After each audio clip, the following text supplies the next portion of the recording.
dari Belesa Shopping Arcade menampilkan host Anda, Daniel Hendrata dan Debbie Katarina.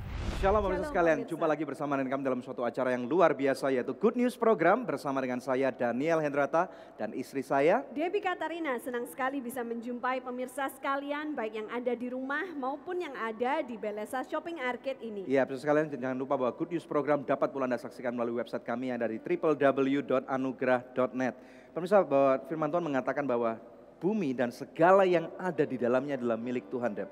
Dan berarti kita sebagai anak-anak Tuhan adalah orang-orang yang luar biasa. Amen. Karena Bapak kita adalah Bapak yang besar. Dia empunya segalanya, oleh karena itu pada waktu Anda mempunyai masalah atau pergumulan dan tantangan, jangan ragu-ragu untuk mencari Dia karena Dia adalah jalan keluar yang terbaik. Bukan demikian, Deb? Ya. Kapanpun acara ini berlangsung, bila ada di antara pemirsa yang memerlukan bantuan doa maupun konseling, hubungi kami di nomor-nomor telepon yang tertera di layar kaca pemirsa karena tim konseling dan doa kami siap untuk membantu Anda. Betul, dan hari ini adalah suatu topik yang sangat luar biasa spesial kita siapkan yaitu Di luar tembok gereja. Maksudnya apa ini, Deb?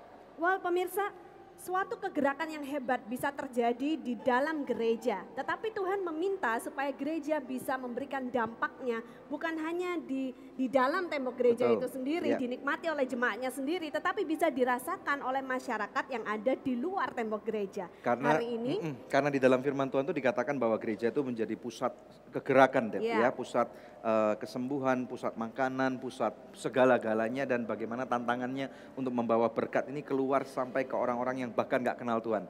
Hari ini siapa yang kita undang? hari ini kami mengundang tim dari GBI Junction. Yes. Mereka adalah orang-orang yang mengimplementasikan firman Tuhan ini. Mereka membawa kegerakan yang ada di dalam gereja mereka dan memberkati orang-orang di luar tembok gereja Betul, mereka. ada satu pelayan rumah singgah Ya, yang mereka bernama punya Bet rumah Shalom singgah ini. dan ini akan menarik sekali, kita akan belajar dan kami berharap hal ini akan memberikan suatu inspirasi kepada tubuh Kristus yang menyaksikan Good News Program sehingga di seluruh Nusantara ataupun dimanapun Anda berada, kegerakan Kristus ini akan dibawa sampai ke ujung bumi ya, sampai dengan Dia datang untuk kali yang kedua. Saya tahu pemirsa sudah tidak sabar lagi untuk melihat seperti apa pelayanan Bet Shalom ini. Untuk itu mari terlebih dahulu kita simak satu tayangan video klip yang berikut ini.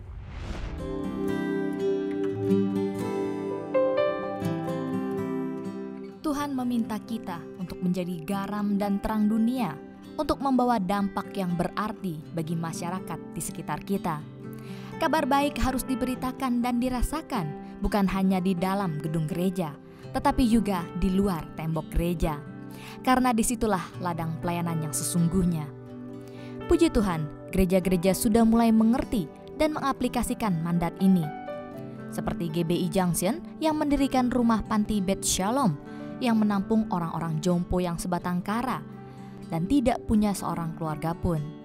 Mereka dilayani dengan penuh kasih dan mendapatkan keluarga di panti ini. Simak Good News Program hari ini di luar tembok gereja. Visi gereja yang kita tuliskan secara keseluruhan adalah menjadi gereja yang mengasihi Tuhan Yesus dan sesama.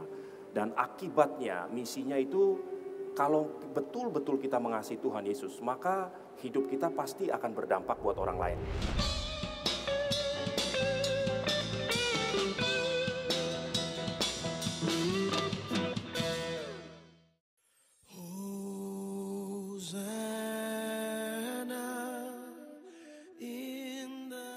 Dari Sabang sampai Merauke, tawa ceria anak-anak bangsa terdengar.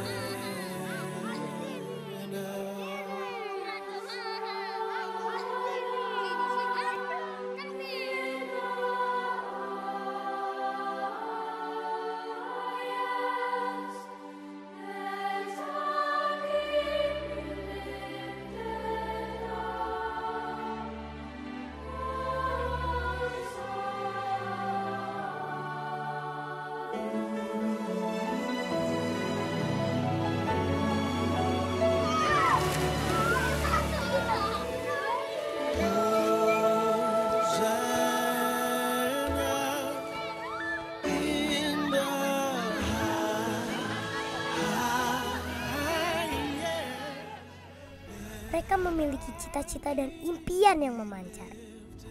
Nama saya Nalan Setiawan, cita-cita saya menjadi menteri. Cita-cita saya ingin menjadi polisi, menjadi pak guru, pilot. Nama saya Yohana, umur saya 12 tahun, cita-cita saya menjadi pramugari. Polisi, main bola. Tetapi tidak banyak yang menjadi kenyataan. Mungkinkah kami terhindar?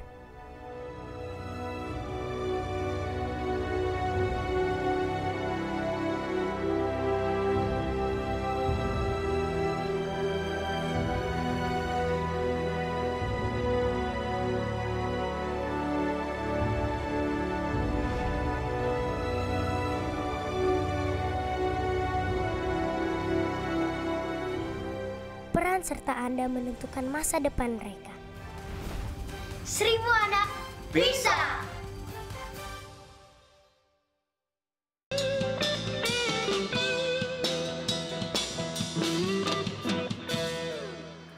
Anda sedang menyaksikan Good News program dalam suatu episode yang sangat spesial, yaitu di luar tembok gereja. Silakan, Dep. Ya, di studio telah hadir Bapak Stephen Purwanto dan juga Bapak Yoki Sujaya ya dari GBI Junction nih Pak ya. Bapak mungkin bisa kenalkan tentang pelayanan GBI Junction secara singkat kepada pemirsa sekalian, Pak. Ya. GBI Junction adalah satu gereja di bawah naungan GBI, Sinode GBI, dan kita berlokasi di BSD Junction. Kami bertiga menggembalakan secara majemuk gereja tersebut. Penggembalaan majemuk ini intinya bertiga sama-sama bertanggung jawab dan mengelola apa yang Tuhan percayakan kepada kami untuk pelayanan di dalam gereja. Nah, memang sedikit berbeda dengan pengembalaan yang umumnya terjadi, karena di situ dibutuhkan atau diharuskan kami mempunyai satu kesepakatan, satu kesatuan hati untuk sepakat untuk visi dan misi yang Tuhan berikan.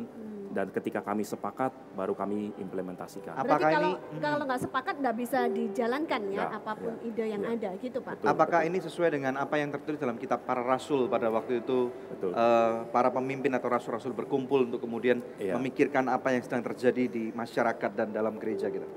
Kesatu itu, kedua juga ini sebetulnya baik untuk kegerakan gereja-gereja di Perjanjian Baru, di mana seringkali kita masih memiliki kedagingan, dan kedagingan kita itu akan banyak dikoreksi atau disempurnakan ketika kita harus sepakat dengan beberapa rekan kerja yang lain, di mana dalam keadaan seperti itu akan sulit sekali untuk timbul satu keinginan pribadi atau satu kepentingan pribadi. Jadi ada saling ngeremnya nih Pak. Betul. Ya, atau mungkin mengatakan kurang cepat nih, ayo sama-sama kita. Betul. Nah kita mungkin bisa belajar sedikit lebih dalam tentang kegerakan yang ada di dalam gereja. Bapak bisa ceritakan nggak kegerakan apa aja yang selama gereja ini berdiri sampai sekarang lakukan, Pak? Oke, pertama saya ingin sampaikan bahwa segala sesuatu itu dimulai dari visi. Segala sesuatu itu terjadi karena ada visi. Dan kemudian setelah kita memiliki visi, semuanya itu bisa terjadi secara luar biasa. Tapi tentu harus ada orang-orang yang memang menerima visi itu dari Tuhan. Dan ketika visi itu mulai diyakini dan mulai dihidupi, maka Tuhan akan mengirimkan orang-orang lain untuk membantu visi tersebut. Betul. Sama seperti apa yang terjadi dengan satu contoh Nehemia. Dia menerima visi dari Tuhan. Seringkali kita berpikir bahwa orang banyak itu membuat segala sesuatu terjadi. Sebetulnya satu orang ini menerima visi dari Tuhan, kemudian Tuhan mengirimkan orang-orang lain untuk membantu mengimplementasikan visi yang Tuhan berikan. Jadi yang kelihatan pada akhirnya pekerjaan orang banyak, tapi harus ada yang menerima visi itu. Dalam hal ini visi apa yang diterima oleh GBI Junction?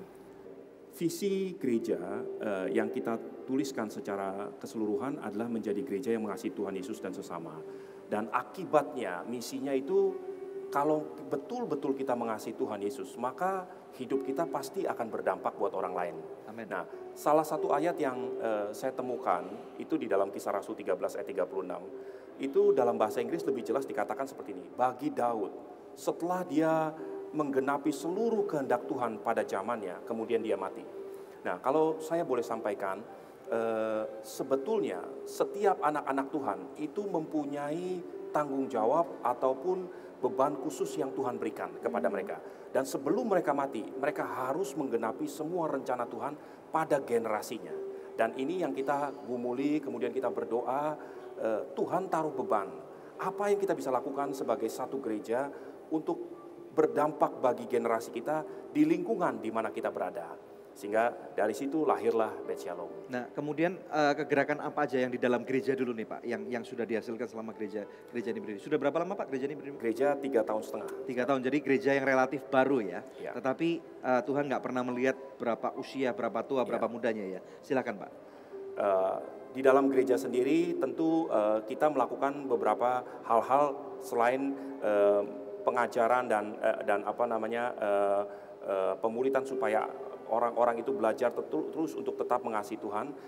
Tapi kita mulai juga Tuhan kirimkan beban-beban ke gereja kita. Sebagian besar orang-orang yang ada di tempat kita itu adalah orang-orang yang sangat sederhana. Dan di situ tim diakonia berfungsi sangat baik. Kemudian kita juga mempunyai tim misi. Tim misi ini awal mulanya mereka mulai melayani di daerah-daerah yang kurang secara spesifik mereka tetapkan. Tapi kemudian setelah kita berjalan cukup lama, Tuhan mulai arahkan hati kita untuk melayani tempat-tempat tertentu. Dan sekarang kita sebut sebagai family church, gereja-gereja kecil, gereja-gereja yang sangat sederhana, yang kita bantu secara materi maupun secara pengajaran supaya mereka juga bertumbuh bersama-sama. Sebab gereja ini bukan eksklusif untuk GBI Junction sendiri, tapi kita bisa berdampak buat gereja-gereja yang ada di sekitar kita. Tantangan yang terberat apa untuk membawa kegerakan ini keluar dari gereja? Kan ini kita lagi berbicara di luar tembok gereja gitu. Tantangan yang paling berat adalah membuat visi itu difahami oleh semua lapisan daripada anggota gereja. Setelah mereka mengerti, maka mereka akan dengan secara sukarela untuk melangkah keluar mengikuti apa yang leaders telah sampaikan sebagai visi yang mereka terima dari Tuhan. Dan ini yang berulang-ulang kali kami lakukan supaya betul-betul visi itu bisa sampai kepada semua lapisan dan bisa difahami, bisa dimengerti, bahkan dihidupi.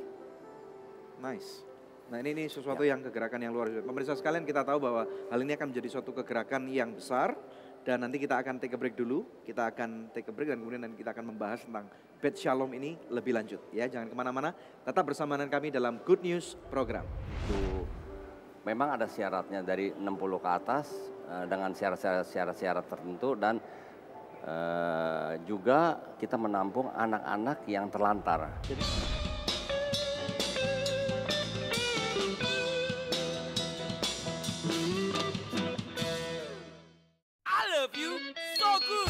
Kata lagi gak mood, bagiku kau very good. Oh oh, I love you so good.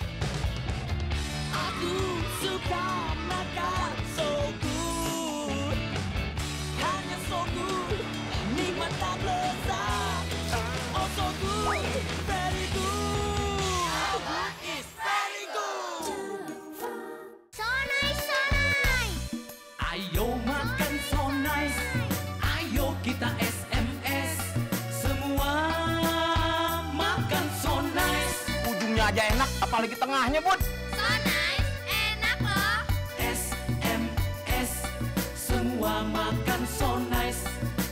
SMS, semua makan so nice. So nice, enak, bermutu. Dari So Good Food. Angel Love Online turut mendukung Yayasan Anugerah Presindo dalam menyebarkan kabar baik.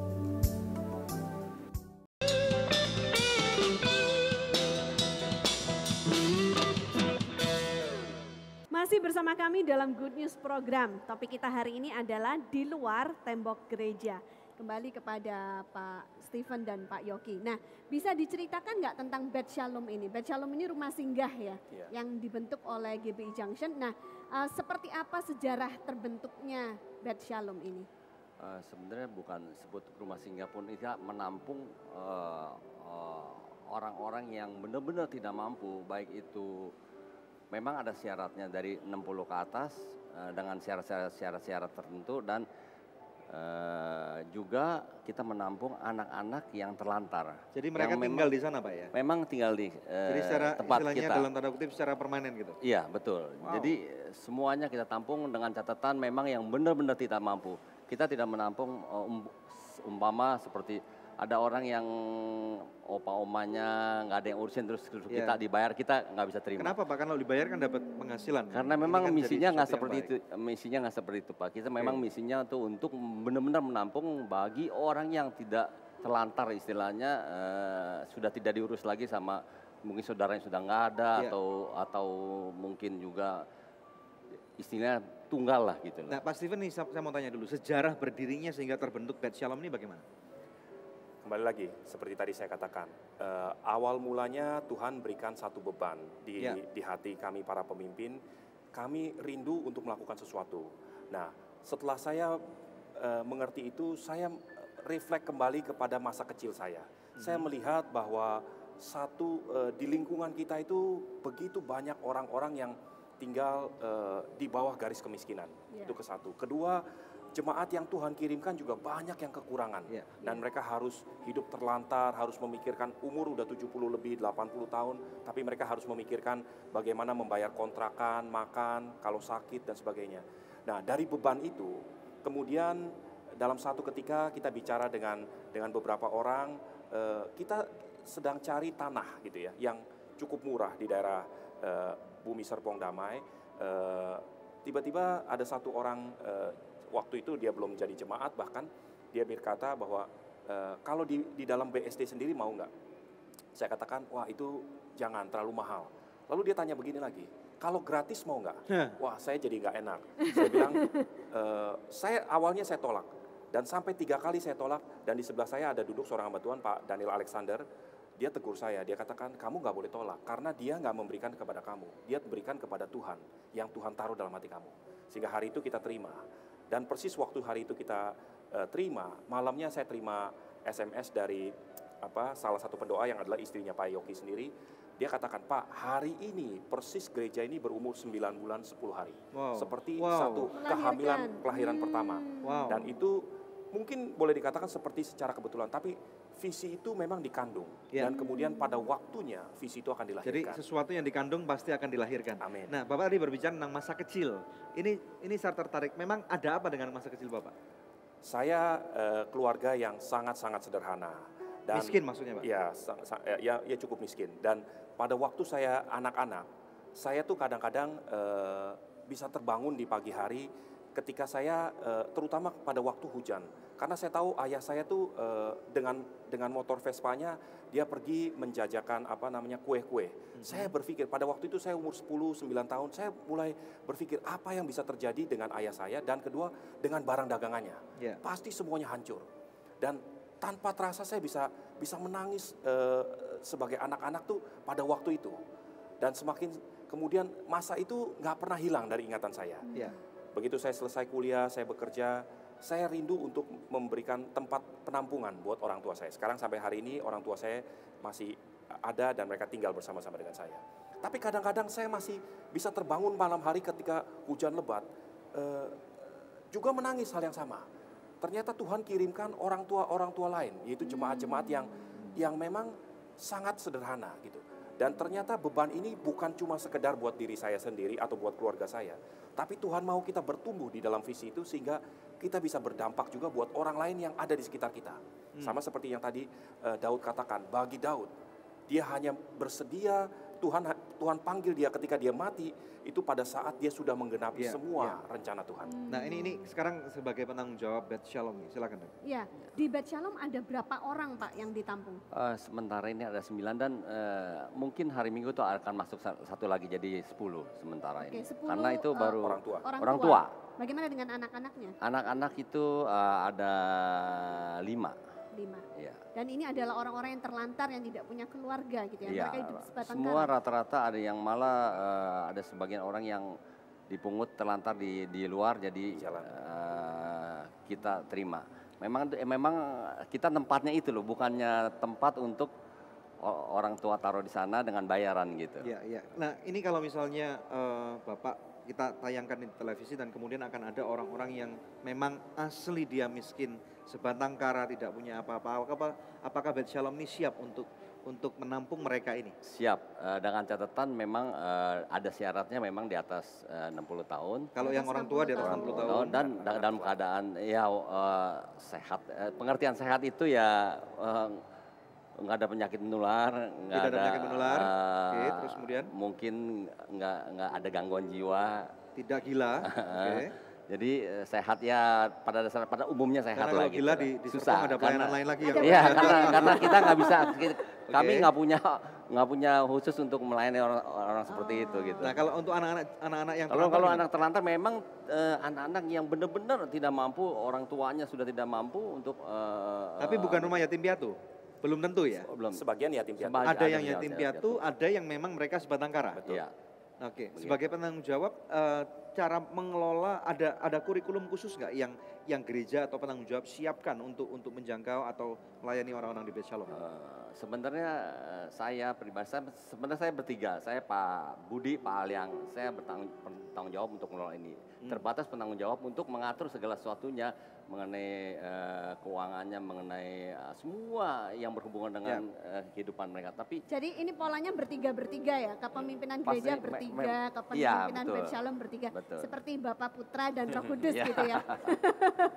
Jadi ini sekali lagi bukan hanya untuk kepentingan jemaat gereja saja. Bukan. Ini untuk orang-orang di luar gereja. Di luar. Bahkan orang-orang yang bukan Kristen. Non-Kristen. Kita terima. Jadi nggak melihat latar belakang warna kulit, mata belok atau warna sipit enggak ya? Tidak. Oke. Jadi universal. Universal ya. Kalau boleh kita saksikan, justru kita banyak menjadi kesaksian ketika kita membuka diri buat orang-orang yang belum kenal Tuhan. Ada beberapa yang mereka latar belakangnya bukan Kristen, mereka tinggal di situ atau mereka ada juga yang bekerja. Karena Beth Shalom bukan hanya sekedar panti werda dan panti asuhan, tapi kita juga punya mengelola satu perkebunan organik. Jadi perkebunan organik ini pun banyak yang bekerja yang bukan anak Tuhan, tapi justru mereka ketemu Tuhan di situ. Ya, tahan dulu ya Pak, nanti kita mau bahas ada artis yang mau nyanyi soalnya. Perkebunan organiknya. Nah pemirsa jangan kemana-mana, tetap stay tune bersama dengan kami karena kami akan kembali dengan lebih banyak good news lagi. Dengan hati yang hancur, aku berseru kepadamu, percaya kau. Shalom pemirsa, terima kasih atas kesetiaan Anda menyaksikan Good News program selama ini. Kami mengajak pemirsa sekalian untuk menjadi partner dari Anugerah Ministries agar kita dapat menyebarkan kabar baik bersama-sama. Anda dapat menghubungi kami di nomor-nomor telepon yang tertera di layar kaca atau memberikan taburan Anda di rekening yang berikut ini. Untuk setiap taburan yang Anda berikan, Anda memastikan kelangsungan Good News program dan juga program-program sosial kami lainnya. Kami percaya taburan Anda berada di ladang yang subur dan akan membuahkan banyak hasil bagi pekerjaan Tuhan. Tuhan Yesus memberkati.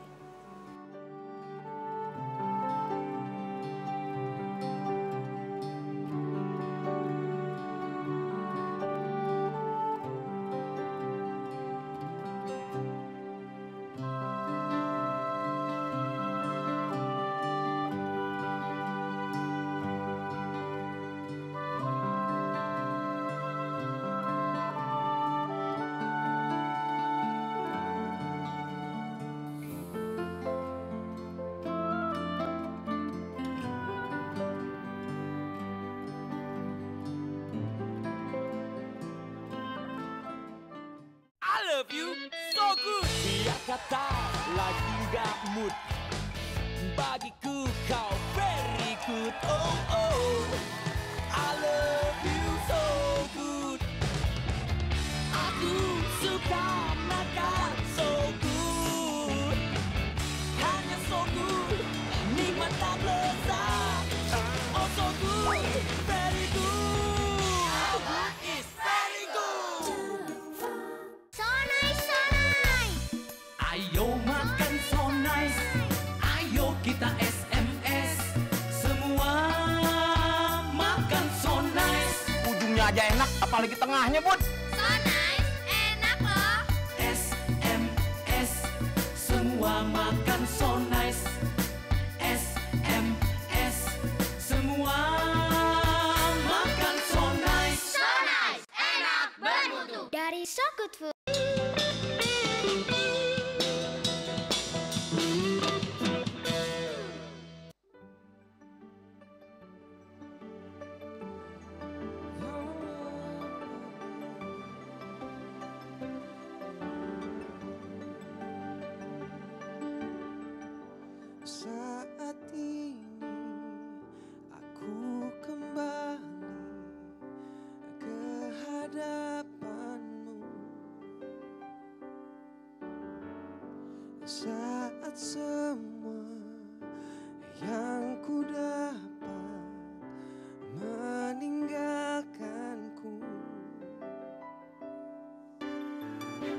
percaya kau ada, yakin kau dengar.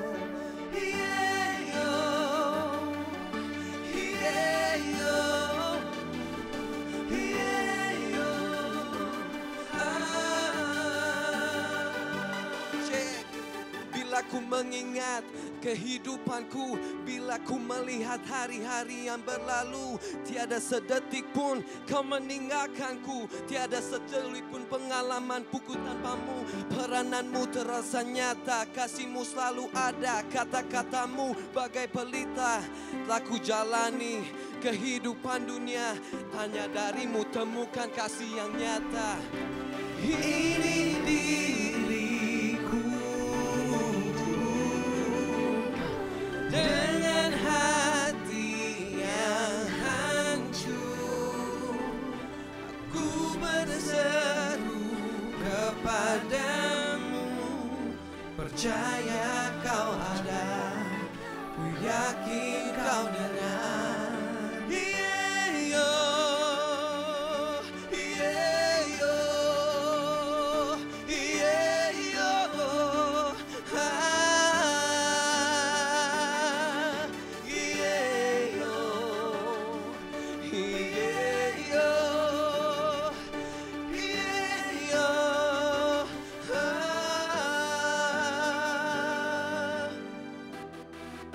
Saat lampu telah padam, lirik lagu telah dinyanyikan. Saat segala yang kurai tak memiliki arti lagi, halaman baru kan berganti sebelum kisahku terhenti. Ku yakin dan ku percaya engkau ada untuk selamanya. Ku berseru kepadamu, percaya kau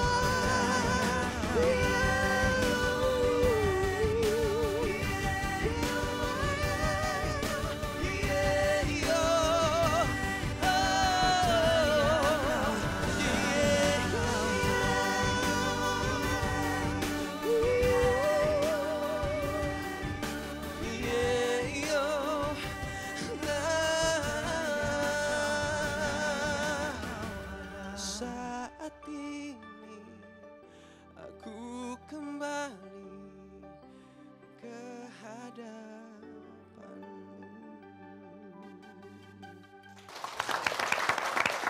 Ya, satu tampilan yang luar biasa dari Ryan Valentinus ya dengan albumnya Who is the Boss? Who is the Boss, Ryan? Jesus.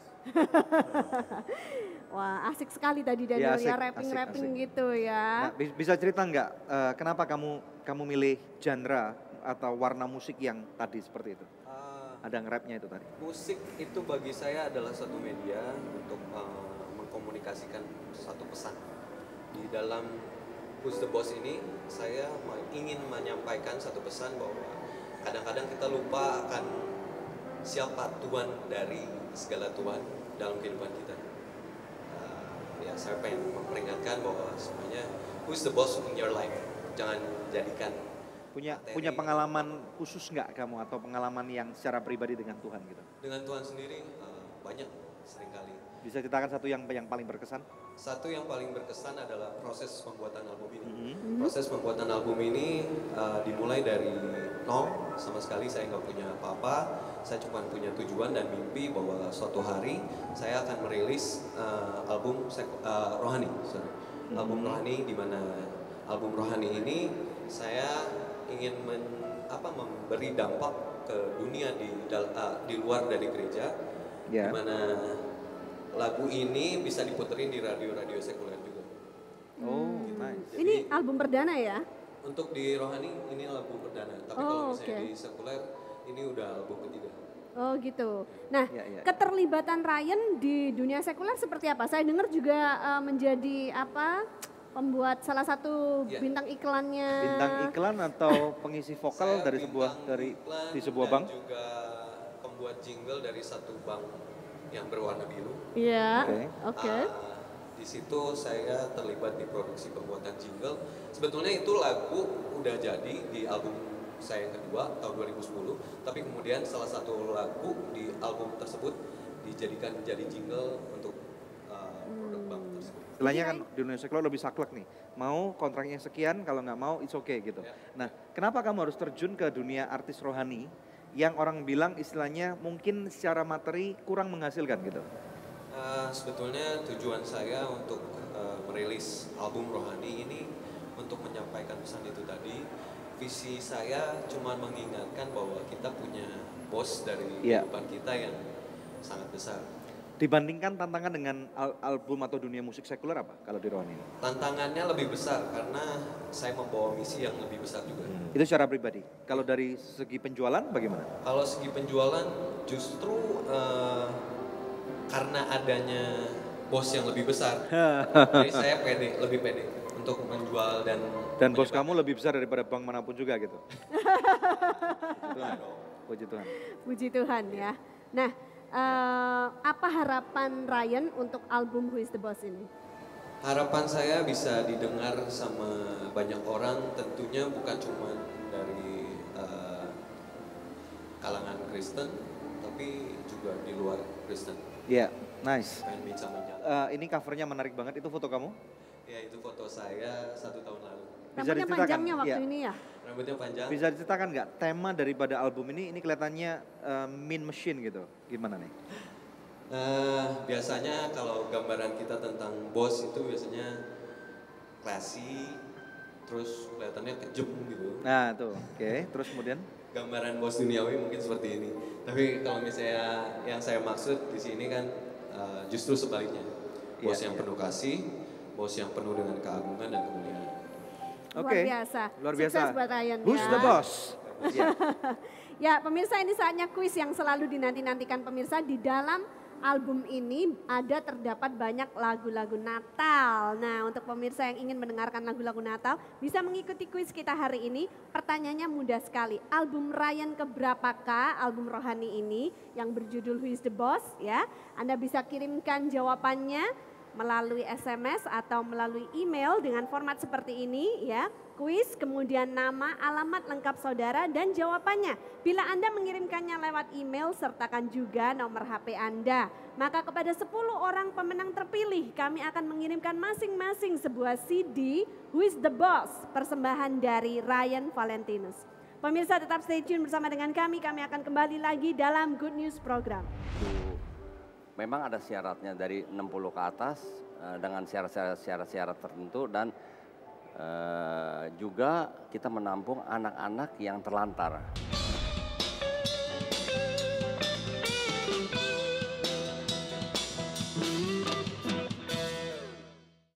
Shalom pemirsa, terima kasih atas kesetiaan Anda menyaksikan Good News Program selama ini.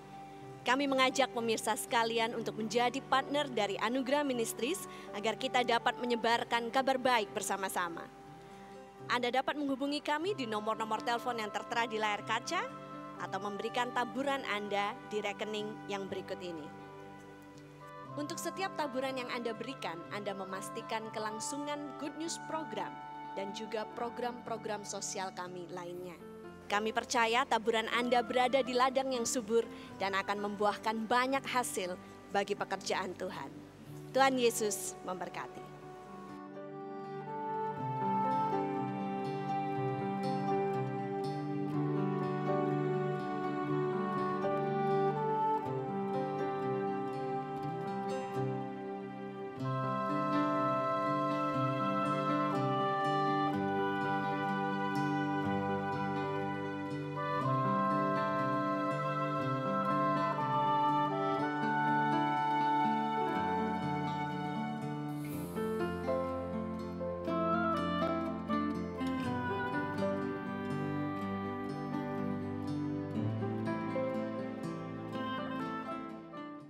Kunjungi website kami di www.anugrah.net.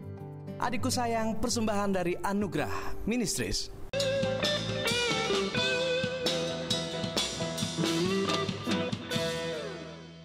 Masih di Good News, topik kita hari ini adalah di luar tembok gereja. Di studio telah hadir 3 narasumber tambahan, yaitu Pak Galuh selaku Ketua Panti dari Beth Shalom. Kemudian ada juga Yafet ya, salah seorang anak yang tinggal di panti asuhan tersebut dan juga Oma Eli ya. Nah, Shalom bagaimana kabarnya? Luar biasa. Kita mau tanya dulu kepada Pak Galuh nih sebagai kepala panti ya. Pak, bagaimana Bapak bisa ceritakan kegiatan rata-rata harian di sana bagaimana Pak? Kegiatan harian seperti yang sudah kita jadwalkan untuk Opa dan Oma dan juga untuk anak-anak mulai jam 5.30 pagi kita sudah ada doa pagi sampai jam 6. Setelah itu mereka anak-anak mempersiapkan diri untuk berangkat ke sekolah, sedangkan Opa dan Oma mereka mulai mempersiapkan diri mandi.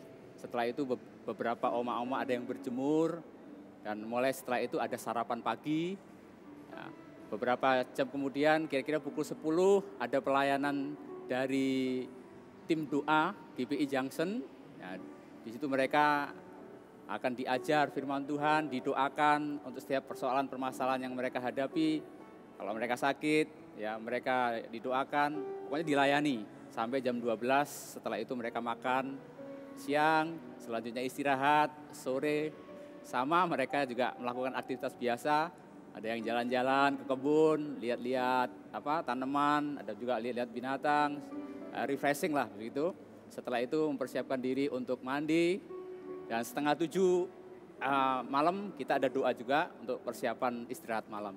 Mungkin kurang lebihnya seperti itu. Jadi dari pagi sampai malam ini mereka akan sibuk dengan berbagai macam kegiatan dan juga ada ibadah-ibadah ya.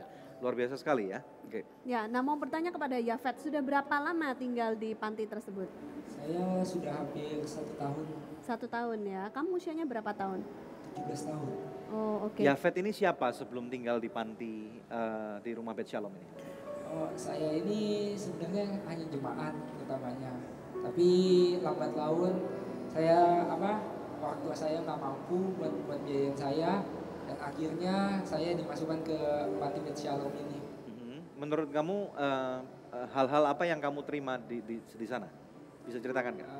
Kalau dari panti asuhan ini saya menerima pertama pasti pengajaran tentang Tuhan Yesus. Dan kedua saya dididik untuk belajar mandiri, belajar untuk menjadi berkat buat orang lain. Mandiri itu seperti apa? Kan biasanya dulu saya semua dilayanin sama orang tua, sekarang saya harus sendiri, mulai dari nyuci sendiri dan segala macam.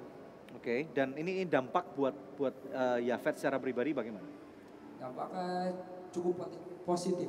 Soalnya saya menjadi tambah dikuatkan iman saya dan saya juga menjadi mandiri, orang yang mandiri dan bisa tegas. Oke. Tapi masih diizinkan bertemu dengan orang tua ya? Masih. Berapa sering? Orang tua saya cukup dekat, jadi saya bisa bertemu setiap hari. Jadi kapanpun mereka datang bisa ya Pak ya? Istilahnya seperti itu ya. Nah ini kalau kepada Pak Galuh kembali, ada nggak pengalaman-pengalaman yang paling berkesan atau tidak terlupakan selama Bet Shalom ini berdiri? Sebetulnya secara umum semuanya berkesan. Cuma memang ada satu hal yang membuat saya berkesan ketika saya melihat ada satu opa yang dalam kondisinya ada di dalam kursi roda yang sudah tidak bisa buat apa-apa, jalan pun mengalami kesusahan, bahkan sampai BAB pun harus dituntut sedemikian rupa.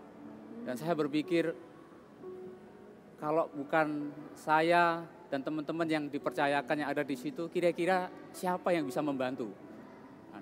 Dan itu kadang menyentuh hati. Maaf Pak, ini kan ada orang-orang tua ini misalnya kita tidak melecehkan mereka, tetapi kan ada mungkin yang suka marah gitu ya. Terus kemudian ada nggak yang istilahnya tidak berbalas budi malah kemudian ngata-ngatain atau marah atau mukul atau nimpukin gitu?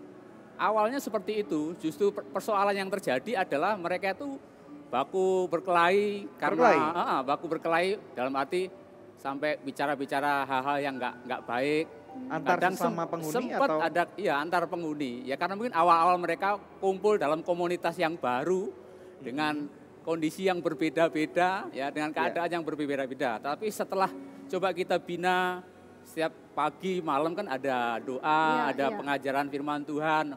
Mulai dari situ kita berikan pengertian. Akhirnya sedikit demi sedikit mulai ada perubahan. Mereka diajar untuk saling mengasihi, saling menerima keadaan satu dengan yang lain seperti itu. Jadi saya melihat ada perubahan yang luar biasa terjadi. Bahkan ketika kita mungkin sempat pernah saya capek nggak bisa layani doa. Kadang opa dan oma itu yang mengingatkan, Om ada doa, Oh ada doa. Nah dari situ justru membuat saya akhirnya mau enggak mau dalam kondisi apapun saya usahakan supaya ada doa. Nah mau bertanya kepada Oma Eli. Oma usianya berapa tahun? 79. Oma sudah berapa lama tinggal di rumah Bet Shalom? 9 bulan. Selama 9 bulan ini Oma di panti Bet Shalom, apakah merasakan senang di sana? Senang, saya bersyukur saya sudah ketemu Yesus, saya senang. Puji Tuhan. Sebelumnya belum mengenal Yesus ya. Luar biasa. Oke, good. Kita akan take a break dulu ya. Jadi pemirsa sekalian, ini adalah contoh daripada sebuah kegerakan yang terjadi. Dan masih ada satu segmen lagi kita akan bahas bersama dengan narasumber yang luar biasa. Stay tune di Good News Program. Gereja itu, pasukan Tuhan itu tidak selalu hanya sekedar apa yang ada di dalam gereja. Bukan hanya menjadi hamba Tuhan, menjadi pendeta, baru kita bisa melayani Tuhan.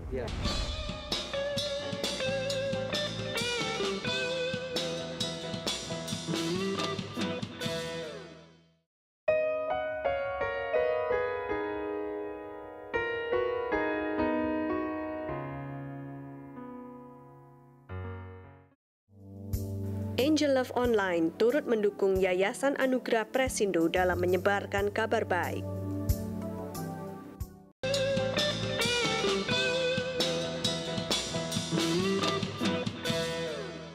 Dalam episode kali ini kita berbicara tentang topik yang menarik, yaitu di luar tembok gereja. Pak Stephen tadi berbicara tentang perkebunan, bisa ceritakan tentang perkebunan ini Pak? Ya, Tuhan juga percayakan kepada kita di samping panti jompo dan panti asuhan, kita juga mengelola di sekitar area itu satu perkebunan organik dengan luas lahan kurang lebih 3 hektar.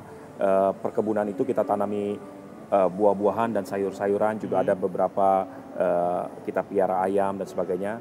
Pertama-tama itu digunakan untuk kebutuhan daripada penghuni dan pengelola Bet Shalom. Tapi karena produksinya lebih daripada apa yang mereka perlukan, kita jual juga untuk membiayai kebutuhan-kebutuhan lain yang diperlukan seperti sekolah dan sebagainya. Itu tanaman apa aja Pak yang ditanam? Sayur-sayuran, ini sayur-sayuran sehari-hari semuanya. Terus kemudian buah-buahan, kita juga ada papaya atau ada belimbing, sawo yang mereka tanam dan itu dikelola secara organik. Satu tahun bisa menghasilkan berapa ton produksi itu? Oh, nggak banyak. Saat ini hanya digunakan seperlunya untuk kebutuhan mereka, tapi ada kelebihan mungkin beberapa puluh kilo setiap minggunya yang mereka jual di gereja maupun di luar lingkungan sekitar situ juga mereka banyak beli. Dan sayuran. Banyak orang yang beli. Iya, mereka datang dan beli juga di situ. Dan ini menimbulkan dampak sosial yang berarti ya, karena membuka lapangan pekerjaan untuk warga sekitar. Bukan hanya itu, beberapa karena nggak cukup tempatnya, beberapa daripada pekerja yang datang dan bekerja di situ, mereka justru ketemu Tuhan setelah mereka merasakan sukacita, damai sejahtera dari para penghuni yang lain. Ya, Pak Galuh tahu tentang kebenaran ini. Jadi banyak beberapa mereka yang bekerja itu bukan orang Kristen sebelumnya. Interaksi dengan masyarakat sekitar gimana Pak Galuh? Silakan.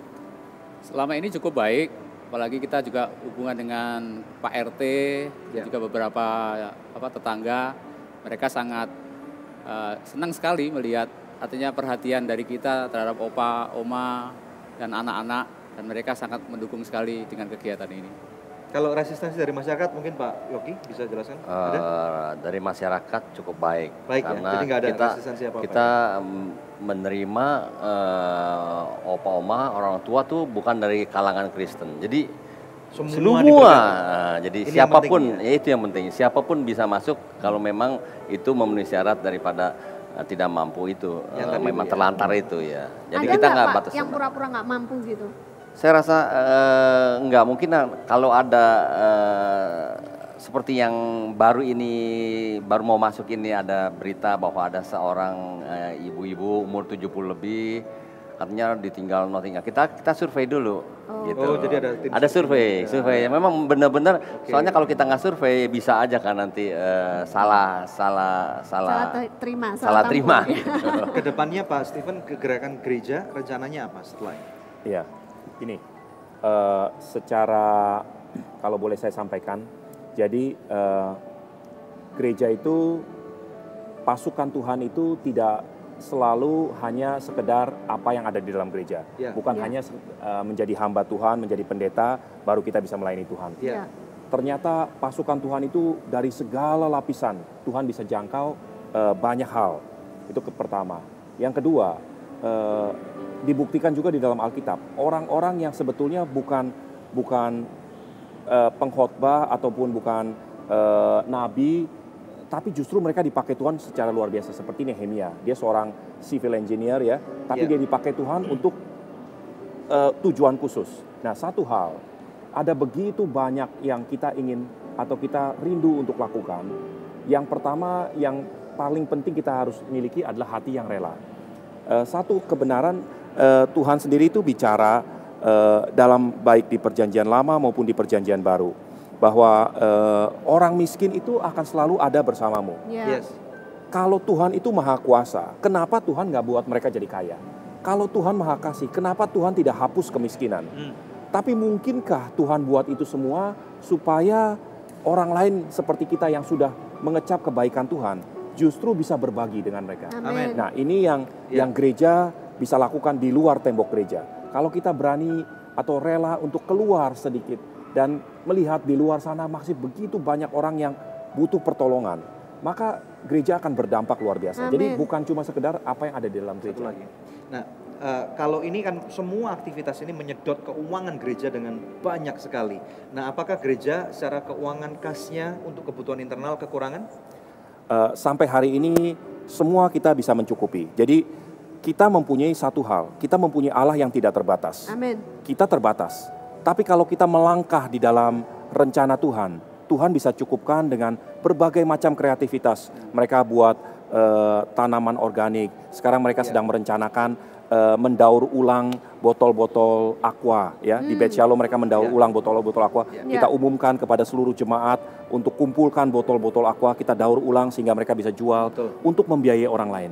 Kemudian Tuhan berkati dengan berbagai macam cara. Ada orang yang rindu untuk melakukan ini, melakukan itu semua kita pakai untuk pelayanan. Jadi ada mujizat kreatif dan berkat Tuhan semakin melimpah untuk internal. Puji Tuhan pemirsa ya, satu tayangan yang luar biasa, kesaksian yang hebat sekali kita dengarkan dari Beth Shalom ini. Nah, sebelum kita tutup segmen ini, saya rindu mengundang pemirsa, bila ada yang masih memerlukan bantuan doa maupun konseling, bisa menghubungi kami di nomor-nomor telepon yang tertera di layar kaca pemirsa sekalian ya. Seperti seorang pemirsa ini yang beberapa saat yang lalu menghubungi kami minta didoakan. Setelah 2 hari kami doakan, beliau mengirimkan kembali SMS dan berkata, sudah 18 tahun saya menderita jantung koroner sejak 1995. Tiap hari bisa 10 kali anfalnya. Kalau lagi anfal susah untuk bernafas, keringat dingin keluar sebesar kelereng. Badan basah seperti habis mandi dan rasanya seperti mau mati. Setiap hari harus minum 7 macam obat jantung sehari 2 tablet. Saran dari dokter jantung saya harus diganti. Saran dari dokter jantung saya harus diganti di luar negeri. Puji syukur kepada Tuhan Yesus Kristus Juru Selamat kita semua. Pada kesempatan saya berkat doa yang dilakukan oleh tim layanan doa, karena iman dan percaya dan memohon pengampunan dosa dan kemurahannya, saya telah menerima mujizat kesembuhan, disembuhkan total. Haleluya, puji Tuhan. Amin. Terima kasih, God bless you too. Nah pemirsa, kami percaya bahwa doa orang benar bila dengan yakin didoakan sangat besar kuasanya. Oleh sebab itu mari hubungin kami. Kami mau berdoa bersama-sama dengan pemirsa, sepakat bersama-sama dengan pemirsa karena doa besar kuasanya. Pemirsa tetap stay tune bersama dengan kami akan kembali lagi dalam Good News program. Mari kita bersama-sama menjadi satu bagian daripada tubuh Kristus untuk membawa keluar Injil, kabar baik.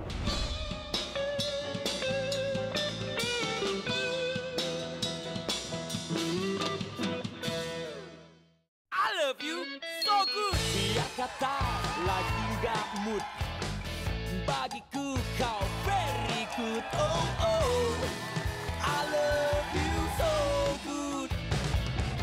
Aku suka makan so good, hanya so good, nikmat tak lezat. Oh so good, very good. It's very good. So nice, so nice.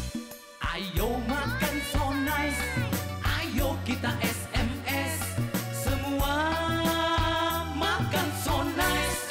ujungnya aja enak, apalagi tengahnya, Bud. So nice, enak loh. SMS, semua makan so nice. SMS, semua makan so nice. So nice, enak bermutu. Dari So Good Food.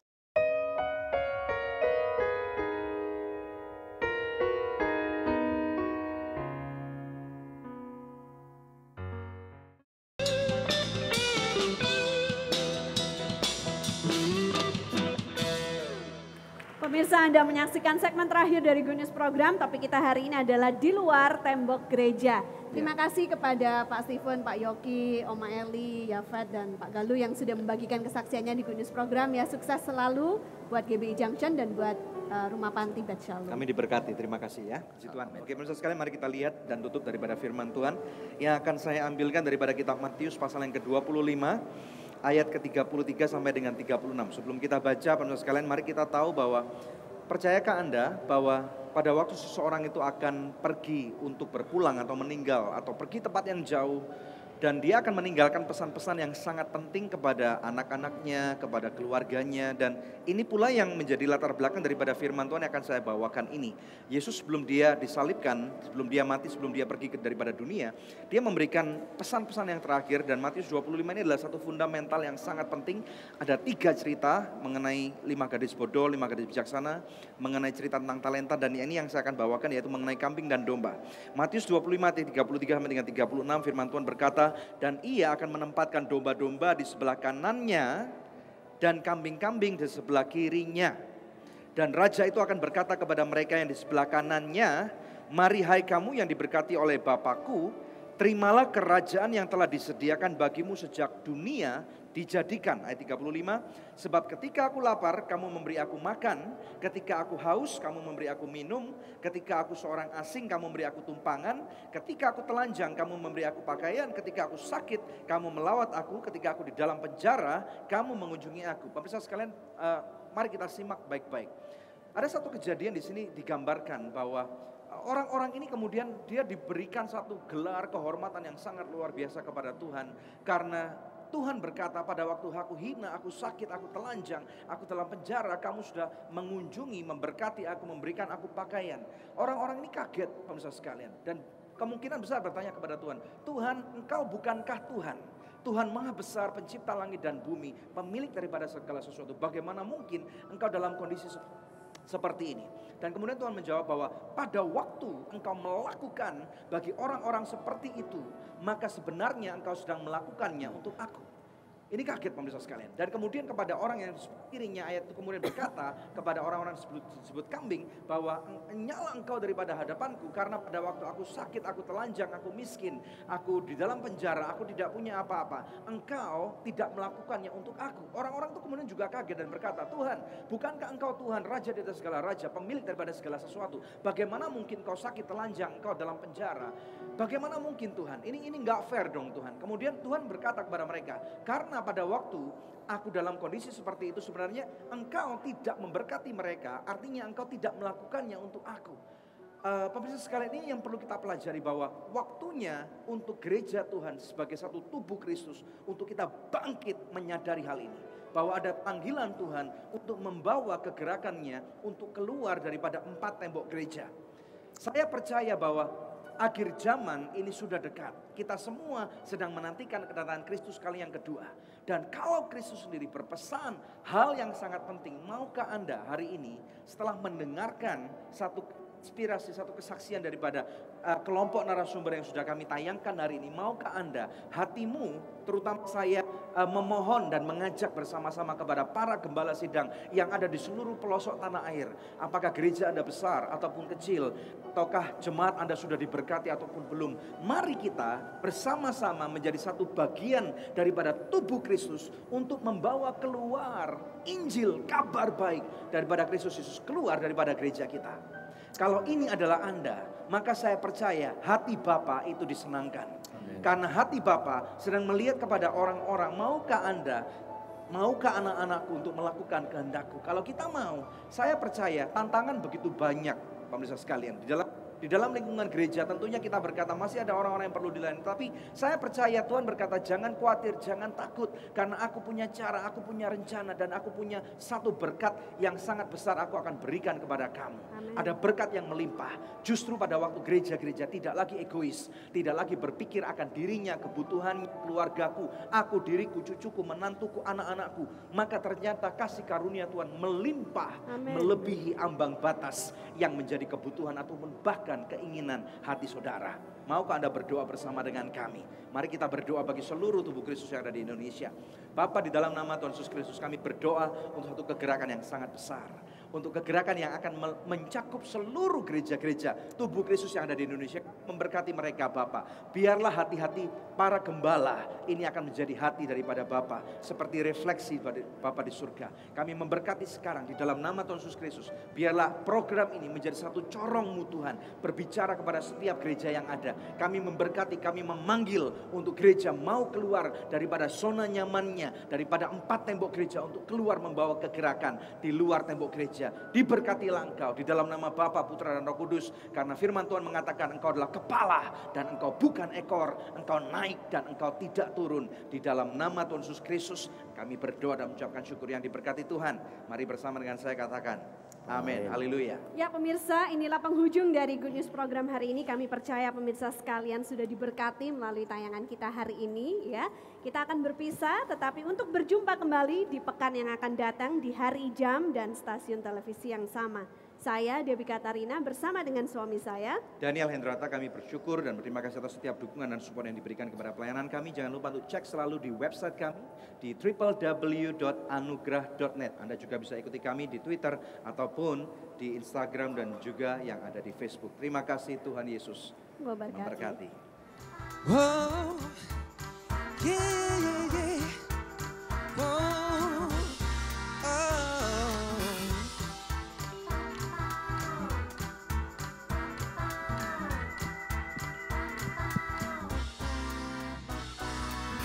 He got all things you need. Plan A, plan B to Z. He's watching, also hears us. He's the boss taking care of us. I bet you know the name now. You better do the same now. You man, let's do the dance now. Let's follow him, let's follow him. Let's sing and shout. Let's dance and shout. Let's sing and shout. Let's sing, dance and shout. Oh, na na na na.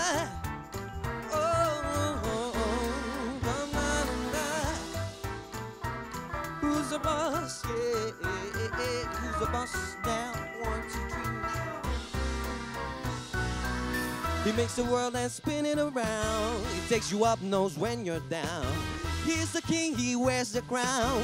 When you're with him, just hear the sound. I bet you know the name now. You better do the same now.